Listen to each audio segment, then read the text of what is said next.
मराठा आंदोलनाच्या आझाद मैदानावरती एक पोस्टर एका तरुणाच्या हातामध्ये झळकलं आणि बरोबर आंदोलन झाल्यानंतर 2 दिवसांनी तो व्हिडिओ आणि पोस्टर व्हायरल झाला. त्याच्यावरील जो मजकूर आहे तो आक्षेपार्ह आहे, याच्यात दुमत नाही आहे. पण मी या आंदोलनाला भेट दिली. त्या आंदोलनाच्या मैदानावर कुणाच्याही हातात पोस्टर नव्हतं. आंदोलक येत होते, फोटो काढून जात होते. मी अनेकांना भेटलो, या आंदोलनात बराच वेळ घातला. पण त्या ठिकाणी कुठंही अशा प्रकारचे पोस्टर कुणी बनवलेले नव्हते. एक तरुण, एक पोस्टर आणि एक फोटो बरोबर आंदोलन झाल्यावर व्हायरल झाला, म्हणजे उपोषण सोडल्यावरती व्हायरल झाला. त्याच्यानंतर या फोटोवर अनेकांनी लिखाण केलं, पूर्ण समाजाच्या विरोधात आक्रमकपणे मतं मांडली. या आंदोलनामध्ये कशा पद्धतीने डॉक्टर बाबासाहेब आंबेडकर त्यांचे फोटो नाकारण्यात आले याच्यावरही चर्चा झाली. मग माझ्यासारख्याच्या भूमिकेची अनेकांना आतुरता लागलेली की दीपक केदार त्या ठिकाणी काय करत होते, त्यांनी आंदोलनाला पाठिंबा का दिला. पण मी एकटाच का रडारवर, हा मी प्रश्न विचारतो. माझी ठाम भूमिका आहे आणि मी काय अर्ध्यात सोडणारा माणूस नाही आहे. हे मनोज जरांगेंचं जे काय आंदोलन आहे, त्या मनोज जरांगेंच्या आंदोलनाचा जो स्टेज आहे तो कायमस्वरूपी तसाच राहिलेला आहे. आणि त्याच्यामुळे सगळ्यात पहिली भेट या आंदोलनाला जर राज्यात कुणी दिली असेल तर हे आपल्याला चांगलं माहिती आहे की बाळासाहेब आंबेडकर यांनी मराठा समाजाच्या मनोज जरांगे यांच्या आंदोलनाला पहिली भेट दिली. आणि त्यांनी भेट दिली त्यावेळेस स्टेजवर बाबासाहेब होते का, तर नव्हते. मग मी भेट दिली, अनेक नेत्यांनी भेट दिली, आझाद मैदानावर आनंदराज आंबेडकर साहेबांनी भेट दिली, अनेक आंबेडकरी भीम आर्मीच्या अशोक आमचे कांबळे यांनी सुद्धा भेट दिली. आमचा उद्देश स्टेज किंवा तिथल्या फोटोवर नव्हता. आमचा उद्देश समूहाच्या मागणी संदर्भात, आणि हे जे सरकार आहे हे गायरान जमीन हिसकवतंय, सामाजिक न्यायाचा निधी लुटतंय, सामाजिक न्यायाचा निधी लाडली बहीण योजनेला वळवतंय, सौर ऊर्जाच्या नावाखाली गायरान जमिनी त्या ठिकाणी हिसकावून घेत आहे. अक्षरशः रोहन पैठणकरला त्याचा धर्म विचारून गायचोर म्हणत त्याला मारून टाकलं. जर त्यांची व्यवस्था कुणी जनउठावाच्या माध्यमातून उद्ध्वस्त करत असेल तर त्या आंदोलनाला बळ देणं आणि ही मनुवादी व्यवस्था जी संविधान विरोधी आहे, दलित विरोधी आहे, आदिवासी विरोधी आहे, तिला या ठिकाणाहून उपटून फेकणं हा माझ्यासारख्याचा प्रमुख अजेंडा होता. याच्या पलीकडे काही नाही. सामाजिक परिवर्तन झालं पाहिजे. अनेक काळापासून मी बघतोय की या आंदोलनाच्या पाठिंब्यानंतर बऱ्यापैकी सामाजिक सलोखा गावागावात वाढत चालला आहे. अनेक प्रवृत्ती असतात, त्याच्यात दुमत नाही. मी जाती सांगायला लागलो, अन्याय अत्याचाराच्या तर एकही जात या ठिकाणी सुटणार नाही. पण आम्ही ती जाती सलोखा राहावा, महाराष्ट्रात दंगली घडू नयेत, जातीवाद वाढू नये म्हणून आम्ही कधी आरोपीची जात सांगितली नाही. नाहीतर अशा जाती आहेत की त्या शेड्यूल कास्टमध्ये पण आहेत, शेड्यूल ट्राईबमधल्या पण आहेत, ओबीसीमधल्या पण आहेत, ओपनमधल्या पण आहेत. प्रत्येक जात त्या ठिकाणी त्याची प्रवृत्ती कधीकधी जागी होते आणि त्यातून अन्याय अत्याचाराच्या घटना घडतात. त्या प्रवृत्ती ठेचण्यासाठी पॅन्थर म्हणून मी उभा आहे. ते ठेचलेले आहेत, ते लोक जेलमध्ये घातलेले आहेत, ते लढाई आम्ही लढतोय, लढत राहणार. पण कुठंतरी या भूमिकेतून आपला जो RSS शत्रू आहे त्याची जर व्यवस्था संपत असेल तर ती संपवली पाहिजे, ही आमची भूमिका आहे. आता हे फोटोवरून एका तरुणाने जे काही वादग्रस्त पोस्टर हातात घेतलं, त्या तरुणाबद्दल मी आज पोस्ट टाकली होती. आणि मला ते पोस्ट टाकण्याच्या मागं उद्देश हाच होता की तो तरुण मला आयडेंटिफाय होत नव्हता. गुगल रिव्हर्समध्ये सुद्धा मी सर्च केलं, पण त्याचं अकाउंट काय मला सापडत नव्हतं. म्हणून मी शक्यता व्यक्त केल्या होत्या की ही AI नी बनवलं आहे का. मी अनेक ठिकाणी आधुनिक सॉफ्टवेअर वापरून बघितलं की ते फोटो ओरिजिनल आहे की डुप्लिकेट आहे. तर अनेक सॉफ्टवेअरने जे जे लिहिलं की हे डुप्लिकेटही असू शकतं, ब्लरही असू शकतं अशा पद्धतीने. आणि त्याच्यात मी हे पण लिहिलं की जर हा तरुण कुणाला माहीत असेल, त्याचं गाव माहीत असेल, त्या ठिकाणची त्याची असणारी ओळख माहीत असेल, पार्श्वभूमी माहीत असेल किंवा त्याच्यामध्ये त्याचं अकाउंट माहीत असेल, तर कृपया ते मला कमेंटमध्ये सांगा.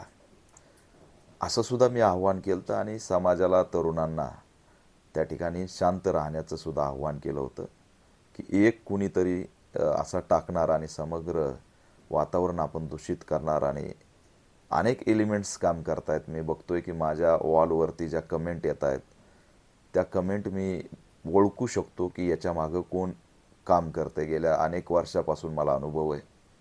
मी अनेक कमिट्यांमध्ये होतो, कशा प्रकारे सजवलं जातं आणि मग कशा प्रकारे पुढं जाऊन त्याचा खेळखंडोबा केला जातो याचा मला चांगली जाणीव आहे. आणि ते संकेत मला दिसायला लागलेत. अनेक वेगवेगळ्या विचारसरणी ज्यांचा कायम विद्रोह आणि त्या ठिकाणी पेटवण्याची भूमिका राहिलेली, ते लोक कमेंट करतायत. आणि कुठंतरी महाराष्ट्र अस्थिर करणं, विघटन करणं, दूषित करणं, सामाजिक सलोखा बिघडवणं, एकामेकांसमोर जाती उभा करणं हा अजेंडा मला त्या ठिकाणी दिसतोय.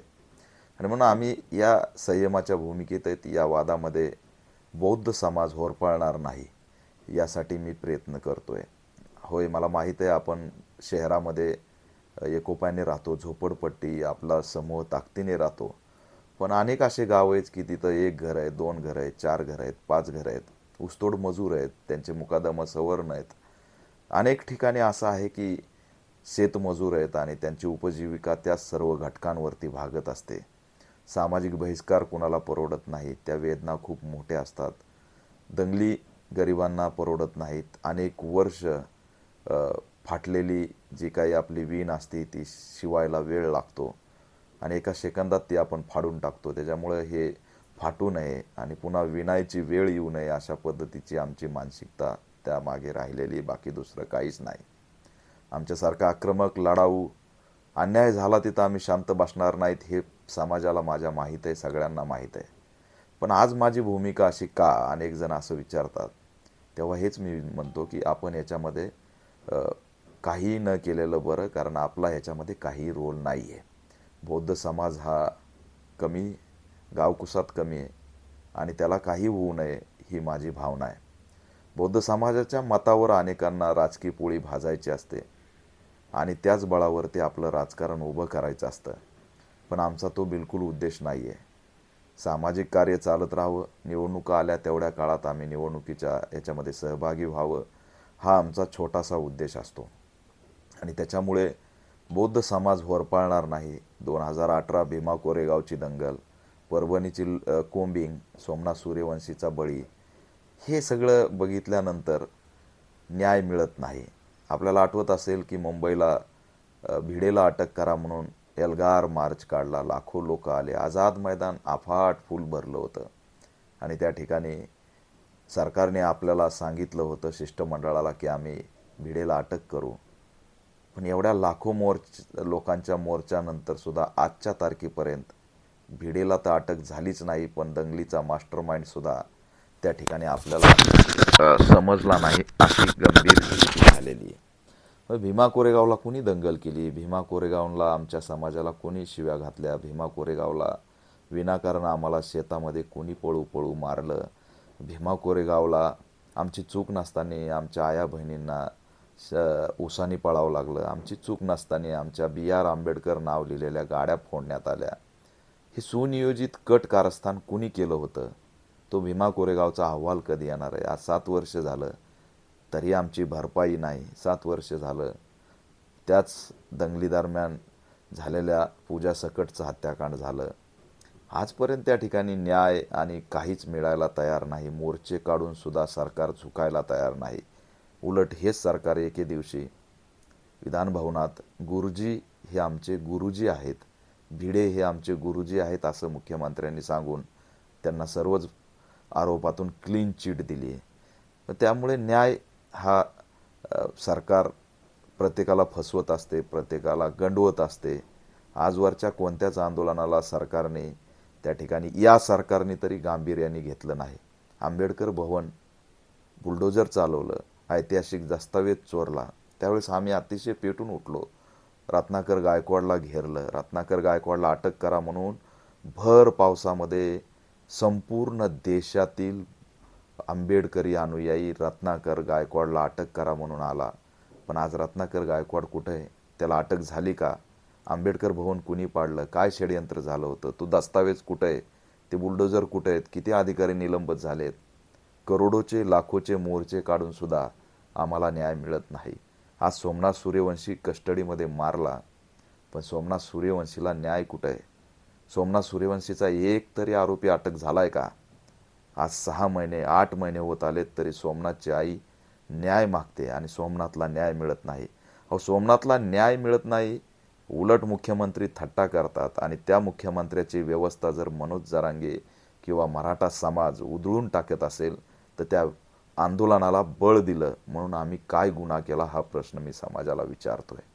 हा प्रश्न मी इथल्या ट्रोल करणाऱ्याला विचारतोय की तुम्ही किती जण आहात, काय ट्रोल करतायत याचं सगळं आम्हाला भान आहे. पण आमची भूमिका ही स्पष्ट आहे. समाज पाहिला आहे आणि समाजाचं भान असणारे आम्ही सगळे आहोत. सोमनाथ सूर्यवंशीला न्याय मिळाला नाही. आमच्या बहिणीला, मानवत्या आईला उड्या मारू मारू पोलिसांनी मारलं. तिच्या तर जखमांची चौकशीसुद्धा झाली नाही. गळ्यात हात घालून लेकरं लाँग मार्चमध्ये चलत राहिले, फ्रॅक्चर झालेले, त्यांना कोणी विचारलं सुद्धा नाही.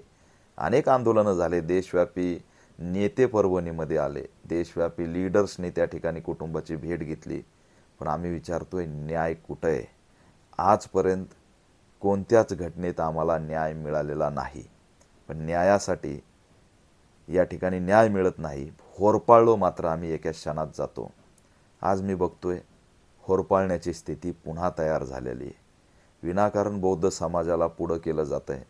विनाकारण काही पक्षाचे ट्रोलर्स त्या ठिकाणी समाजाच्या विरोधात भूमिका घेऊन बौद्ध समाजाला पुढं करत आहेत. अरे कधीतरी तुम्ही तुमचं वाचवा, तुम्ही तुमचं लढा, आम्ही सुद्धा तुमच्या सोबत आहेत. कुणाचं हिसकावून घेत असेल, कुठं जात असेल तर आम्ही थोडी ना शांत बसणार आहेत. पण नेरेटिव्ह खोटे तयार करायचे, अफवा पसरवायच्या, त्या ठिकाणी ओबीसीचं आरक्षण धोक्यात आहे म्हणून त्या ठिकाणी सगळ्यांनी सांगायचं आणि मग याच्यामध्ये सगळ्याची इन्व्हॉल्वमेंट आणायची. अरे कुणी धोक्यात आणलं? आज मला सांगा, RSSचे स्वयंसेवक कोण आहेत? ओबीसी आहेत. समग्र देशभर ओबीसी RSSचं काम करतो. उत्तर प्रदेशला BJPला सत्ता देतो, RSSला सत्ता देतो. महाराष्ट्रात ओबीसी भाजपाला सत्ता देतो, RSSला सत्ता देतो. आणि हेच ओबीसी बचाव मानणारे नेते इथल्या देवेंद्र फडणवीस मुख्यमंत्र्यावर भ्र बोलत नाहीत. ते टार्गेट करतात जातीला, नेतृत्वाला, राजवटीला, व्यवस्थेला टार्गेट करत नाही. आम्ही पॅन्थर मुवमेंट बघितली. त्यांनी असणारं जातीयता या ठिकाणी ठोकून काढले, मनुवादी ठोकून काढले. पण ते करत असताना त्यांचा लढा त्यांनी व्यवस्थेशी ठेवला, राजवटीशी ठेवला. मुख्यमंत्र्यांना अडवलं, पंतप्रधानांना अडवलं, सरकारला झुकवलं आणि त्यातून असणारं एक वचक या व्यवस्थेवरती बनवला. पण आज उलटं दिसतंय. ओबीसी मानणारा RSSवरती टीका करत नाही, ओबीसी मानणारा BJPवरती टीका करत नाही. ओबीसी मानणारा फक्त असणारा नेता, जो काही 4-5 नेते आहेत, ते जातीला आणि त्यातल्या असणाऱ्या वेगळ्याच गोष्टीला टार्गेट, वेगळ्याच नेत्यांना टार्गेट करताना दिसत आहेत. हे कुणाच्या हातचे बाहुले आहेत? आज बाळासाहेब आंबेडकर सारख्या नेत्यांनी ओबीसीसाठी मी आरक्षणवादी म्हणून अनेक वर्षांपासून लढा दिला. भारी बहुजन महासंघ असताना आम्ही त्याचे भाग होतो. तेव्हापासून घरोघरी पोस्टर पॉम्पलेट वाटून मी आरक्षणवादी आहे, आरक्षणवाद्यांनो एकत्र या, आरक्षणवाद्यांनो मतं एकत्र करा, असं म्हणून 40 वर्ष बाळासाहेब आंबेडकर लढत राहिले. त्या ओबीसीला बाळासाहेब आंबेडकरांची जाणीव किती आहे? त्यांनी असणारा आतापर्यंत बाळासाहेब आंबेडकरांना मुख्यमंत्री करायला पाहिजे होतं. पण लक्ष्मण हाके संघर्ष यात्रा काढतात, बाळासाहेब आंबेडकर ओबीसी बचाव यात्रा काढतात. पण बाळासाहेब आंबेडकरांना नेता मानायला या ठिकाणी हाकेंना लाज वाटते. हे कुणासाठी काम करतायत? ओबीसींना सगळ्यात जास्त वंचित बहुजन आघाडीने उमेदवारी दिली. आता ही उमेदवारी देत असताना त्यांना फक्त बौद्ध मतं पडले, त्यांच्या समाजाने मतदान केलं नाही. कायम बाळासाहेबांना ओबीसींनी नाकारलं.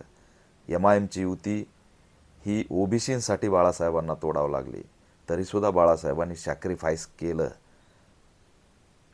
कायम ओबीसींसाठी आंबेडकरवादी पुढं आहे आरक्षणवाद्यांच्या बचावासाठी. याच्यात कसलंही दुमत नाही. पण ओबीसी कधीतरी बदलणार आहे की नाही?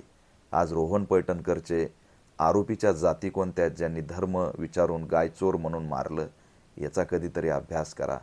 आज सुलेमान खान, त्याच्या आरोपींना जी मारहाण, त्याच्या जे असणारे हत्याकांड झालं, त्या आरोपीची जात कोणती आहे याचा कधीतरी मागोवा घ्या. तुमच्या पायाखालची जमीन हालून जाईल. Micro OBC, OBC, Bajrang Dal, इथल्या असणाऱ्या सनातन, इथल्या असणारी विश्व हिंदू परिषद, इथल्या असणारी शिवप्रतिष्ठान जी भिडेची संघटना आहे, यांना धारकरी बनून त्या ठिकाणी आक्रमक कामं करायला लागलेत. इथल्या वैजापूरला मुस्लिम तरुणाचं हत्याकांड झालं. तो तरुण न्हावी समाजाचा अतिशय मायक्रो ओबीसी, 2 वर्षापूर्वी तो कटिंगचे रील्स टाकायचा, तो अचानक असणारा त्या ठिकाणी धारकरी बनला आणि एक मर्डरसुद्धा त्या ठिकाणी त्यांनी केला. हे कसं म्हणून व्हायला लागलं याचा कुणीही आत्मचिंतन करायला तयार नाही. आम्ही कुणाचं पायदळ व्हायला लागलो याचं सुद्धा आत्मचिंतन करायला तयार नाही. आणि म्हणतो पोस्टरचा जो काही भाग होता, मी सकाळी पोस्ट यासाठी डिलीट केली की त्याच्यावरती मला कमेंटमध्ये एक जणांनी इनबॉक्समध्ये त्याचा व्हिडिओ अकाउंट डिटेल टाकला. मी त्याचं अकाउंट चेक केलं, त्यावेळेस मला धक्कादायक माहिती भेटली की तो फक्त रील स्टार आहे, क्रिकेट खेळायचा त्याला छंद आहे, नगरचा तो पोरगा आहे आणि त्यांनी त्या ठिकाणी स्वतःचा तो रील्स व्हायरल होतोय म्हणून त्यांनी डिलीट केला. पण त्या पूर्ण वॉल मी चेक केली, कोणीही नेता त्याच्या आसपास नाही. एक नेत्याला त्याने असणारं शुभेच्छा दिल्यात खासदार झाल्यामुळं, त्याचं नाव आहे निलेश लंके. निलेश लंकेंना फक्त शुभेच्छा देताना हा कार्यकर्ता दिसलेला आहे. राजकीय पार्श्वभूमी नाही, सामाजिक पार्श्वभूमी नाही. निलेश लंके हे शरद पवार गटाचे आहेत, ते राष्ट्रवादी काँग्रेसचे आहेत आणि त्याच असणाऱ्या खासदारांना शुभेच्छा देतानाचा फक्त एक व्हिडिओ आहे.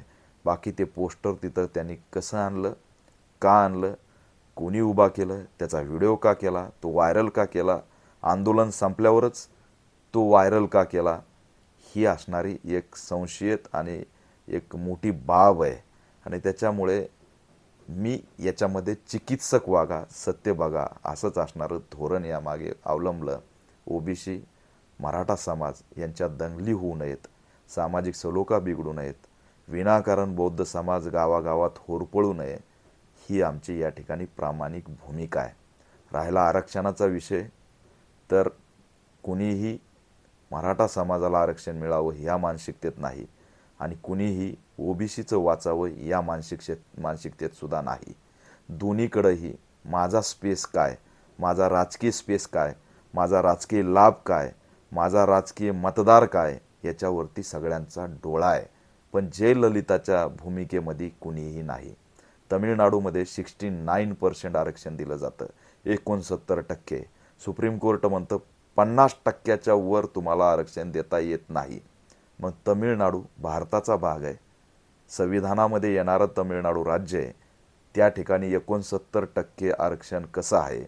अशाच पद्धतीने तिथल्या नेत्याची असलेली मानसिकता की मला हे करायचं आहे, त्या धर्तीवर जयललितांनी 1994ला जो खाटाटोप केला, तो असणारा आजच्या महाराष्ट्रातल्या नेत्यांनी बघितला पाहिजे, तपासला पाहिजे की जयललितांनी 69% आरक्षण तमिळनाडूमध्ये कसं लागू केलं.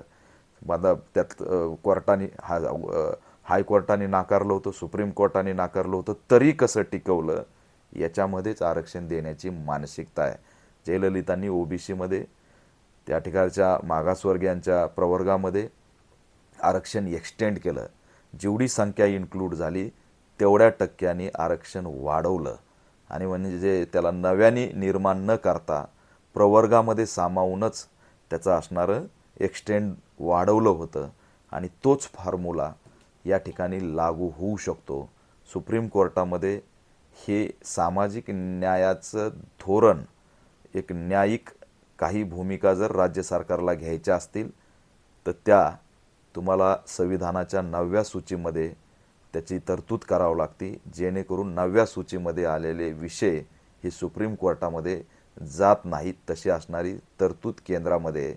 आणि जयललितांनी हायकोर्ट आणि सुप्रीम कोर्टाने नाकारल्यानंतर थेट असणारं त्या ठिकाणी केंद्रात जाऊन तात्कालीन पंतप्रधानाला त्या 9व्या सूचीमध्ये ही सामाजिक न्यायाची त्यांची भूमिका मांडायला लावली. संविधानाच्या 9व्या सूचीमध्ये ते सामील झालं आणि तामिळनाडूचं त्या ठिकाणचं 69% आरक्षण आता लागू आहे.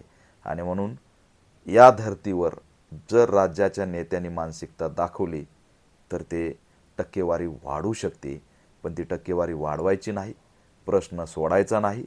समाजात तेढ निर्माण कशी होईल, या महाराष्ट्राचा मणिपूर कसा होईल, मणिपूर आपल्याला परवडणार आहे का, हा प्रश्न मी अनेकांना विचारतोय.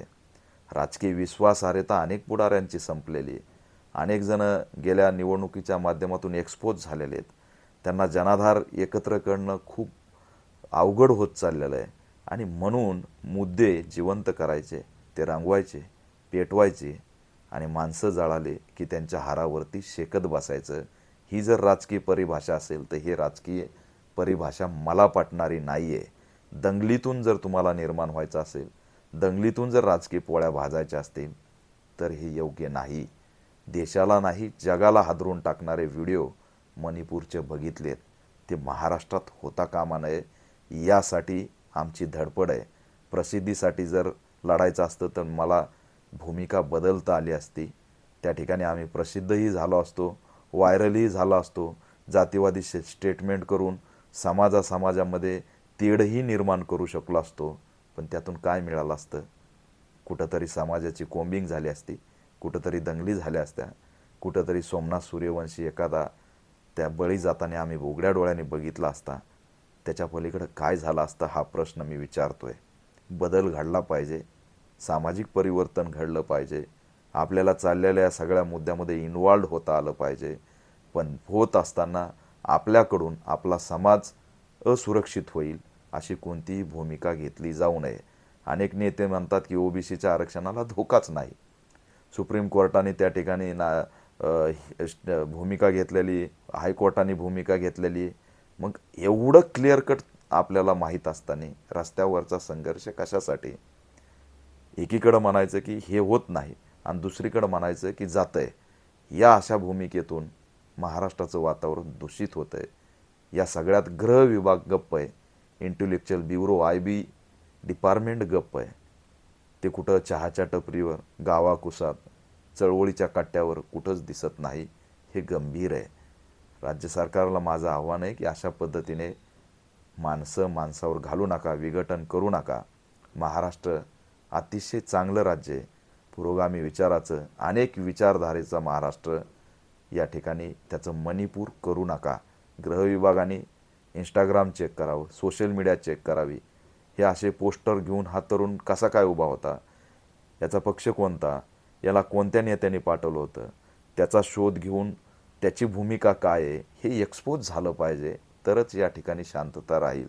गृह विभागाने सोशल मीडिया आणि राज्यातल्या एकंदरीत परिस्थितीवरती IB ॲक्टिव्ह करावी आणि कृपा करून दंगली करू नयेत. राजकारण हे विकासाचं व्हावं, मानवतेचं व्हावं, माणसाच्या उन्नतीचं व्हावं, राज्याच्या उन्नतीचं व्हावं. माणसं जाळण्याचं आणि महाराष्ट्र पेटवण्याचं कदापि होऊ नये, ही आमची या ठिकाणी भूमिका आहे. या आंदोलनात कायम आम्ही सक्रिय आहोत, त्या ठिकाणी लढत आलेलो आहोत. अशा काही एलिमेंट्स आणि परिस्थिती तयार झाली त्याला आम्ही हाणून पाडलेलं आहे. या अनेक गोष्टी आधीच झाल्या असत्या, पण केवळ आमची भूमिका त्या ठिकाणी महत्त्वाची म्हणून आम्ही हे रोखू शकलो, अनेकांना एक्सपोज करू शकलो आणि त्यांचे मनसुबे उधळून लावून हा महाराष्ट्र दंगलीपासून वाचू शकलो. हे एक आंबेडकरवादी भीमसैनिकांनी केलं, याचा आम्हाला सार्थ अभिमान आहे. आम्ही असणारं प्रसिद्धीसाठी त्या आंदोलकाला शिव्या द्यायच्या, ह्या आंदोलकाला शिव्या द्यायच्या. आम्ही बोलत असताना संविधानिक भाषा आणि तारतम्य त्या ठिकाणी वापरलेलं आहे आणि म्हणून राजकारण काय होतं आहे हे आम्ही त्या ठिकाणी एक्सपोज केलेलं आहे. जर कोर्ट म्हणतं आहे त्याचं जाणार नाही तर हा संघर्ष कशासाठी? आणि यांना जयललिताच्या भूमिकेमध्ये कोणी येऊन जर नेता पुढं आला तरच असणारं 69% फॉर्म्युल्यावरती आरक्षण एक्सटेंड होऊ शकतं. त्याला केंद्राची मानसिकता लागेल, ती ताकद तुम्हाला लावण्याची मानसिकता ठेवावं लागेल, तरच असणारं या ठिकाणी टिकणार आहे. नाहीतर आता तर निवडणुका जातीशिवाय होत नाहीत. कधी नव्हे ते माहीत नव्हतं. गुजरात